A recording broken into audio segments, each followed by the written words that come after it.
अस्सलाम वालेकुम भाइयों और बहनों। एक लम्हे को सब कुछ रोक दो, घर की लाइट्स मध्यम कर दो, मोबाइल साइड पर रख दो और अपने दिल की तरफ मुतवज्जा हो जाओ।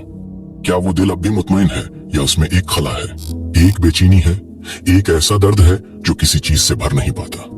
रात को जब तुम बिस्तर पर लेटते हो तो क्या सुकून मिलता है, या दिल में एक बोझ रहता है, एक खौफ, एक घबराहट जो तुम्हें सोने नहीं देती। तुम दुआ मांगते हो लेकिन लगता है कि दुआ आसमान तक नहीं पहुंच रही। चेहरे देखकर लोग कहते हैं भाई तुम बदल गए हो, तुम्हारे चेहरे पर नूर नहीं रहा। तुम मुस्कुराकर टाल जाते हो लेकिन अंदर से जानते हो कि ये तब्दीली क्यों आई है। भाइयों और बहनों, ज़िना एक ऐसी आग है जो छिपकर जलाती है। वो आग जो जिस्म को नहीं, रूह को जला देती है। वो आग जो जाहिरी तौर पर लगती तो नहीं लेकिन अंदर से सब कुछ राख कर देती है। रसूल अल्लाह ने फरमाया, जब बंदा जिना करता है तो उसके दिल से ईमान निकल जाता है और वो उसे देखता रहता है। एक और हदीस में है कि जिना करने वाला शख्स 7 बड़ी नामतों से महरूम रहता है और ये महरूमियां उसे दुनिया में भी अजाब देती हैं और आखिरत में भी उसका नुकसान बहुत बड़ा होता है। क्या तुमने कभी सोचा कि जिना की वजह से इंसान कौन कौन सी कीमती नामतें खो देता है?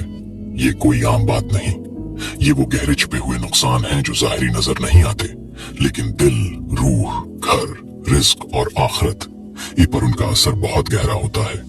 ये महरूमियां ऐसी हैं जो इंसान को जिंदा रहते हुए ही कब्र की तंगी और जहन्नम का जायका चुखा देती हैं।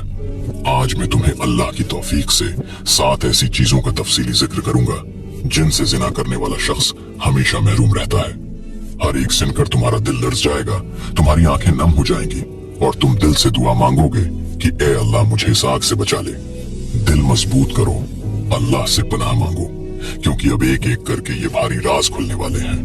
चलो अल्लाह का नाम लेकर शुरू करते हैं पहली महरूमी से।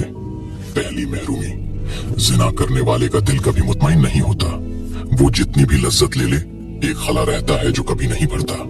रात को बस्तर पर लेटता है तो दिल में बेचैनी, घबराहट, खौफ और शर्मिंदगी होती है। चेहरा देखकर लोग कहते हैं कि उसके चेहरे पर नूर नहीं रहा। रसूल अल्लाह ने फरमाया, जिना करने वाले का दिल सुकून से महरूम हो जाता है। वो शख्स दुनिया में रहकर भी कब्र की तंगी महसूस करता है क्योंकि उसका दिल अल्लाह से दूर हो जाता है।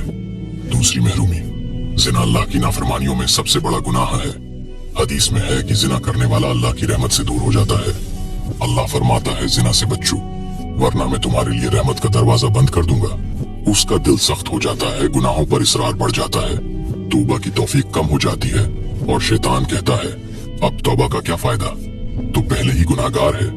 तीसरी महरूमी, जिना करने वाले के घर में बरकत नहीं रहती, औलाद में बरकत नहीं आती, घर का सुकून खत्म हो जाता है, मियाँ बीवी में तलखी और लड़ाइयाँ बढ़ जाती हैं। चौथी महरूमी, जिना रिस्क की बरकत को खा जाता है।